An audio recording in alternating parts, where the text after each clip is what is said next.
हम बात करने वाले हैं यहाँ पर टंडन कमेटी के बारे में। तो टंडन कमेटी की रिकमेंडेशंस के तहत मैंने आपको बताया था कि 3 मेथड यहाँ पर देखने को मिले थे। जो 2 मेथड थे उनको एक्सेप्ट कर लिया गया था। मेथड 1 मेथड 2 को एक्सेप्ट कर लिया गया था एंड मेथड 3 जो है वो रिजर्व बैंक ऑफ इंडिया के द्वारा ड्रॉप कर दिया गया था। ओके, तो टंडन कमेटी को समझने के लिए यहां पर एक टर्म का यूज किया जाता है, that is a working capital gap. That is a working capital gap. Now what is this working capital gap? Working capital gap basically shortfall को दर्शाता है। जैसे कि मेरे पास नेट वर्किंग कैपिटल होता है, नेट वर्किंग कैपिटल में मैं क्या देखता हूँ, नेट वर्किंग कैपिटल में देखता हूँ कि current assets minus current liabilities देखता हूँ। इसी तरह से अगर मैं यहाँ पर ग्रॉस यहाँ पर वर्किंग कैपिटल की बात करता हूँ तो यहाँ पर मैं क्या देखता हूँ, यहाँ पर मेरे पास जो भी मेरे पास करंट एसेट्स है उनकी बात कर रहा हूँ, प्लस यहाँ पर जो भी अगर मेरे पास बैंक फाइनेंस था उसकी बात कर रहा हूँ, प्लस बोरोअर्स मार्जिन की बात कर रहा हूँ। ठीक है, यहाँ पर इन टर्म्स की बात कर रहा हूँ मैं, that is related to gross working capital. इसी तरह से वर्किंग कैपिटल गैप का मतलब क्या है कि यहां पर as a shortfall between the total current assets and other current liabilities.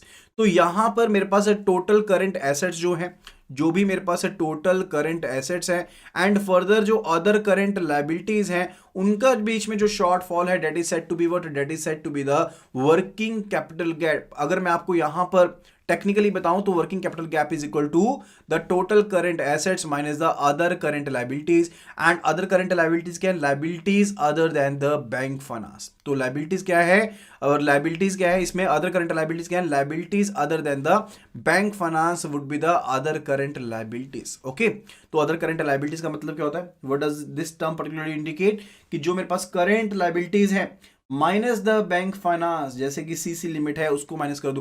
क्योंकि अल्टीमेटली मेरा मेन मकसद क्या है, इन कमेटी की रिकमेंडेशंस जो हैं इनका मेन मोटिव क्या है, मेन ऑब्जेक्टिव क्या है यहां पर, कि इन्होंने मुझे ये बताना है कि मैं मैक्सिमम यहां पर कितना लोन दे सकता हूं as a working capital finance.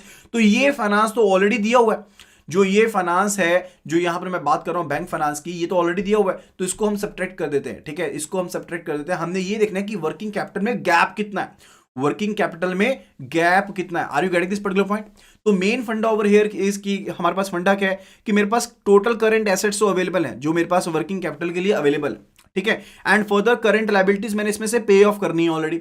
लेकिन यहां पर मैं करंट लायबिलिटीज में टोटल कंसीडर नहीं करूंगा, क्योंकि जो सीसी लिमिट है, अगर सीसी लिमिट किसी यहां पर कंपनी ने ली हुई है तो that is also part of what, that is also part of current liabilities. ठीक है, तो यहां पर उस बैंक फाइनेंस को मैं सब्ट्रैक्ट कर देता हूं, that is basically set to what, ये मेरे पास हो गया अदर करंट लायबिलिटीज। यानी कि करंट लायबिलिटीज में से, टोटल करंट लायबिलिटीज में से जब मैं यहां पर सीसी लिमिट या फिर बैंक फाइनेंस जो है यहां पर उसको सब्ट्रैक्ट कर देता हूं जो कि वर्किंग कैपिटल के लिए दिया गया था, that will basically give me the term other current liabilities, that will be basically forming the other current liabilities. Okay, तो यहां पर टोटल करंट एसेट्स में से जब मैं अदर करंट लायबिलिटीज को सब्ट्रैक्ट कर देता हूं, that will give me the term working capital gap, की वर्किंग कैपिटल में कितना गैप यहां पर मौजूद है जिसको फाइनेंस हमने करना है, जिसको फाइनेंस हमने करना है। अब यहां पर ये जो वर्किंग कैपिटल गैप है ये बेसिकली वो चीज बताता है कि यहां पर फर्म को करंट जो यहां पर ऑपरेटिंग साइकिल है उसके लिए पैसा कितना चाहिए एंड उसमें शॉर्टफॉल कितना है, एंड उसमें शॉर्टफॉल कितना है, ये टर्म जो है उसके बारे में मुझे बताती है। ओके, तो ये चीज यहां पर आ गई है, उसी के हिसाब से यहां पर जो मेथड्स हैं उनको यहां पर बनाया गया है। So let us have a look at it. तो यहां पर मेरे पास एसेट्स गिवन है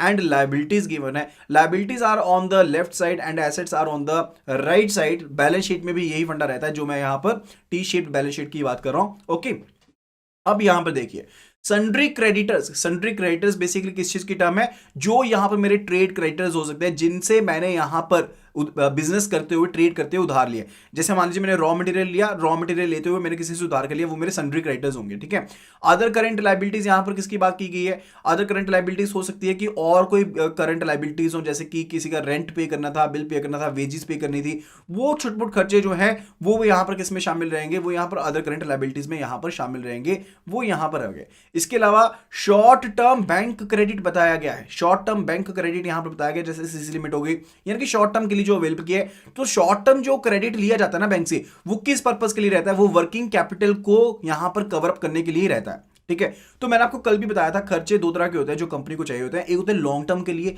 जैसे मान लीजिए मैंने कोई मशीन परचेज कर ली है जो मैं 5 साल 10 साल या 7 साल या 2 साल 3 साल इस्तेमाल करने वाला हूं। ठीक है, वो मेरे टर्म लोन के अंडर हो जाएगा। ठीक है, लेकिन जब मुझे यहां पर पैसा चाहिए अपने डे टू डे रूटीन को मैनेज करने के लिए, that is related to what, that is related to my working capital finance ना। ओके, तो यहाँ पर शॉर्ट टर्म बैंक क्रेडिट जो है किसको यहाँ पर डिनोट कर रहा है, वर्किंग कैपिटल फाइनेंस को डिनोट कर रहा है, डेट इज बेसिकली 200 ओवर है, जो ऑलरेडी यहाँ पर 200 दिया गया है। तो ये मेरे पास टोटल करंट लायबिलिटीज यहाँ पर मेरे पास बन गई है, डेट इज 350 ओवर है।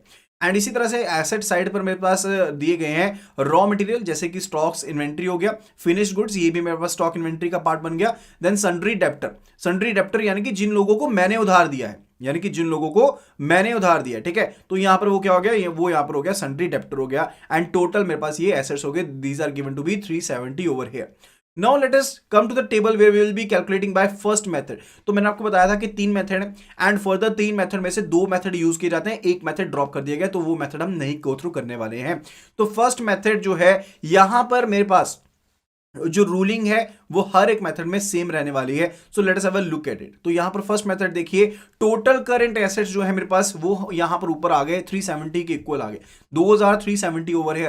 एंड अब यहां पर मैंने मेन जो मेरा पहला मोटिव है, that is related to what, कि मैंने यहां पर वर्किंग कैपिटल गैप को कैलकुलेट करना है। I am to calculate the working capital gap. Okay, तो वर्किंग कैपिटल गैप को कैलकुलेट करने का फंडा क्या होता है, टोटल करंट एसेट्स में से जो यहां पर आपकी अदर करंट लायबिलिटीज है उनको सब्ट्रैक्ट कर दो। अदर करंट लायबिलिटीज मतलब कि टोटल करंट लायबिलिटीज, यानी कि current liabilities minus the bank finance. तो बैंक फाइनेंस यहां पर कितना दिया गया, यहां पर देखिए ध्यान से, तो यहां पर बैंक फाइनेंस है 200, ठीक है। तो अदर करंट लायबिलिटीज को यहां पर कंफ्यूज नहीं कर लेना, अदर करंट लायबिलिटीज को यहां पर कंफ्यूज नहीं कर लेना है। तो यहां पर जो टोटल करंट लायबिलिटीज है, that comes out to be what, that comes out to be 200 over here. तो यहां पर अदर करंट लायबिलिटीज मेरे पास, अगर ये वाली टर्म सिर्फ और सिर्फ कैलकुलेट कर रहा हूं बिगली में, ठीक है, सिर्फ और सिर्फ ये वाली टर्म कैलकुलेट कर रहा हूं, तो करंट लायबिलिटीज है 350 minus 200, there comes the term 150 over here. तो मेरे पास अदर करंट लायबिलिटीज जो कैलकुलेट हो रही हैं, those are 150 over here. Now what would be the working capital gap. Working capital gap का फंडा क्या है, फॉर्मूला क्या है, दैट इज द जो मेरे पास टोटल करंट एसेट्स है minus the other current liabilities, यानी कि 150 को सब्ट्रैक्ट कर देंगे। So 370 minus 150, that comes out to be 220 over here, that comes out to be 220 over here। and further जो मेथड 1 है इसमें जो मार्जिन रहना है, अब मार्जिन कहां से आएगा, अब यहां पर मार्जिन कहां से आएगा, ठीक है, एंड यहां पर मार्जिन जो है वो कहां से आएगा, that will come from the जो सरप्लस मेरे पास लॉन्ग टर्म फंड्स पड़े हैं, जो सरप्लस मेरे पास लॉन्ग टर्म फंड्स पड़े हैं, जैसे कि कैपिटल हो गया, सरप्लसेस हो गए, वहां से ये मार्जिन आएगा जो कि बोरोर की कंट्रीब्यूशन होगी। तो ये जो पार्ट है ना यहां पर, दिस पार्ट बेसिकली, ये बेसिकली किस चीज को शो कर रहा है, ये बेसिकली बोरोर्स मार्जिन को शो करने वाला है। This basically is related to what, this is related to the borrowers margin, ये बोरोर के मार्जिन से रिलेटेड है। ओके, तो बोरोर का मार्जिन यहां पर कितने वाला रहने वाला है, that will be 25% of the working capital gap. अब वर्किंग कैपिटल गैप 220 है, 25% ऑफ दिस विल बी 55। तो ये यहां पर बोरोर का मार्जिन रहने वाला है, यानी कि यहां पर जो फर्म को यहां पर जरूरत है, यहां पर जो फर्म को जरूरत है पैसे की, वो कितनी की, 220 की है, लेकिन बैंक कहता है कि उसमें से 25% of the working capital gap, यानी कि 220 का 25% आप मैनेज करो एंड बाकी का हम मैनेज करेंगे। ओके, तो यहां पे 220 का 25% आप मैनेज करो, बाकी का हम मैनेज करेंगे। So 220 over here minus 55, that would be the MPBF, that is the maximum permissible bank finance. तो मैक्सिमम परमिसिबल बैंक फाइनेंस जो यहां पर रहने वाला है, that is 165 in this particular case. Are you getting this point. अब यहां पर ध्यान से देखिएगा, ध्यान से समझने वाली चीज क्या है, यहां पर देखिएगा, अब maximum permissible bank finance as per the method 1 ये निकल कर आता है 165, एंड यहां पर लेंडिंग कितनी कर रखी है, 200 कर रखी है, यानी कि एक्सेस लेंडिंग यहां पर बैंक ने कर रखी है, यानी कि एक्सेस लेंडिंग यहां पर बैंक ने कर रखी है। आप ध्यान से यहां पर देखिएगा कि हमारे पास जो शॉर्ट टर्म बैंक क्रेडिट है, that is given to be 200 over here, that is given to be 200 over here. लेकिन यहां पर एमपीबीएफ जो है, जो हमने एमपीबीएफ निकाला है as per the method 1, that comes out to be 165। तो किस तरह से निकाला था, सबसे पहले हमने वर्किंग कैपिटल गैप को कैलकुलेट किया। वर्किंग कैपिटल गैप जो था, that is the maximum amount that is required by the firm itself, and उसमें से 25% हमने मार्जिन कह दिया कि आपका मार्जिन रहेगा, and other than that 75% of the working capital gap would be the MPBF. तो वो क्या बन गया, हमारा एमपीबीएफ बन गया, मैक्सिमम परमिसिबल बैंक फाइनेंस बन गया, जो बैंक को मैक्सिममली देना चाहिए as per the method 1, as per the method 1। Okay, अब यहां पर अगर हम देखते हैं, अगर यहां पर हम देखें करंट रेशियो, देखिए पुराने सिनेरियो के हिसाब से इसको हम कह देते हैं this is a old scenario, this one is a old scenario. तो इसके हिसाब से करंट रेशियो क्या बनती है, what would be the current ratio as per the old scenario. तो करंट रेशियो अगर मैं कैलकुलेट करता हूं as per the old scenario, what it would be, तो यहां पर जो करंट रेशियो है ओल्ड सिनेरियो के हिसाब से वो क्या रहने वाली है, काइंडली जल्दी से जल्दी बता दीजिए। तो करंट रेशियो होती क्या है, this is current assets divided by current liabilities. तो करंट रेशियो जो पुराने हिसाब से होगी, तो करंट एसेट्स टोटल कितने हैं 370 है, एंड फर्दर जो मेरे पास करंट लायबिलिटी है दैट इज 350 ओवर है।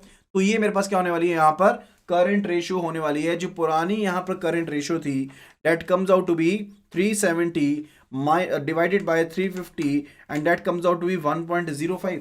तो यहां पर ये थी मेरे पास 1.05 थी, एंड फर्दर करंट रेशियो जो है वो मेरे पास बेटर होनी चाहिए ना, current ratio must be better ना, ठीक है, ये चीज रिक्वायर्ड रहती है।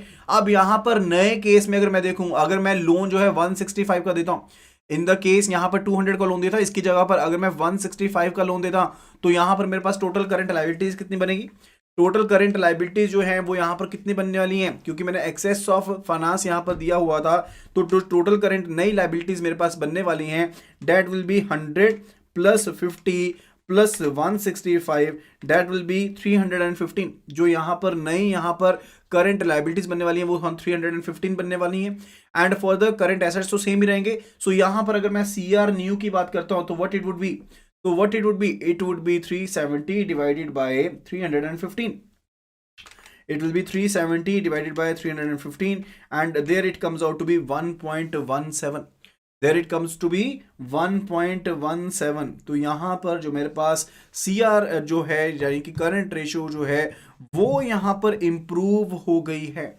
वो भी यहां पर क्या हो गई है, इंप्रूव हो गई है, and that is the current ratio that is over there. तो मैक्सिमम यहां पर जो मेरे पास लोएस्ट करंट रेशियो यहां पर होगी in the case of the method 1 that is 1.17:1, that is 1.17:1, ठीक है। तो इस चीज को, इस एक्टिविटी को मेन करवाने का फंडा यही था कि आपको ये पता लगे कि यहां पर जो आपकी यहां पर लोएस्ट करंट रेशियो रहेगी as per the method 1 that would be the 1.17:1। Is that clear? This part is not related to the accounts, sir. This is related to the working capital finance and is covered under the principles and practices of banking. Okay, and इसके related questions भी पूछे जाते हैं, so इस चीज को seriously लीजिएगा। Okay. Further अभी हमने मेथड 1 कवर किया है, अभी हम कवर करने वाले हैं related to method 2, related to method 2। अब मेथड 2 में सिर्फ और सिर्फ जो डिफरेंस है that comes out over here in the case of margin. जो मार्जिन के केस में यहां पर रहता है दैट इज रिलेटेड टू कि मेथड 1 में हमने जो मार्जिन लिया था वो हमने लिया था 25% of the working capital gap, लेकिन मेथड 2 में हम यहां पर जो मार्जिन लेने वाले हैं that would be the 25% of the total current assets. यहां पर जो मार्जिन रहेगा that will be 25% of the total current assets, ठीक है। तो मेरे पास यहां पर टोटल करंट एसेट्स कितने थे, 370 थे, तो यहां पर मार्जिन 25% उसका मैंने कैलकुलेट कर लिया, 92.5 है, उसको राउंड ऑफ मैंने कर दिया 92 यहां पर लिख दिया मैंने, ठीक है। तो ये मेरे पास आ गया मार्जिन आ गया जो कि यहां पर बोरोर को यहां पर कंट्रीब्यूट करना पड़ेगा। Is that clear? ये मार्जिन है जो कि बोरोर को कंट्रीब्यूट करना पड़ेगा, एंड बाकी जो चीजें हैं वो सभी सेम है। तो मैक्सिमम परमिसिबल बैंक फाइनेंस इसके हिसाब से जो बना दैट इज 128। तो एक्सेसिव फाइनेंस यहां पर कितना दिया गया है, 72 का एक्सेस बोरोइंग यहां पर की गई है फर्म के द्वारा, 72 की एक्सेस बोरिंग की गई है फर्म के द्वारा। And in case of method 2 अगर मैं सीआर को कैलकुलेट करता हूं, करंट रेशियो को कैलकुलेट करता हूं, दैट विल बी 1.33:1। तो वो कितनी रहेगी, 1.33:1 रहेगी। Is that clear? ओके, तो मेथड 1 में जो मार्जिन है that is 25% of the working capital gap, and method 2 में जो मार्जिन है that is 25% of the total current assets. तो इस चीज का ध्यान रखेंगे यहां पर। And further related to the Tandon committee एक चीज याद रख लीजिए, अगर आपको सिंपली मेथड 1 सिंपली मेथड 2 पूछ लिया जाएगा तो भी यहां पर यही आंसर रहने वाला है। डेफिनेटली आपको प्रैक्टिकल क्वेश्चंस भी पूछे जाते हैं, आपको थ्योरेटिकल क्वेश्चन भी यहां से पूछे जाएंगे, एंड आप उनका आंसर तभी कर पाएंगे अगर आपको बेसिक्स क्लियर हैं। And moreover related to particular this ratio statement type question में ये क्वेश्चंस भी पूछ ली जाते हैं कि एमपीबीएफ में जो रेशियो रहती है वो कितनी रहती है, एमपीबीएफ मेथड 2 में जो रेशियो रहती है वो कितनी रहती है। तो ये चीजें भी आपको यहां पर कंफर्म होनी चाहिए।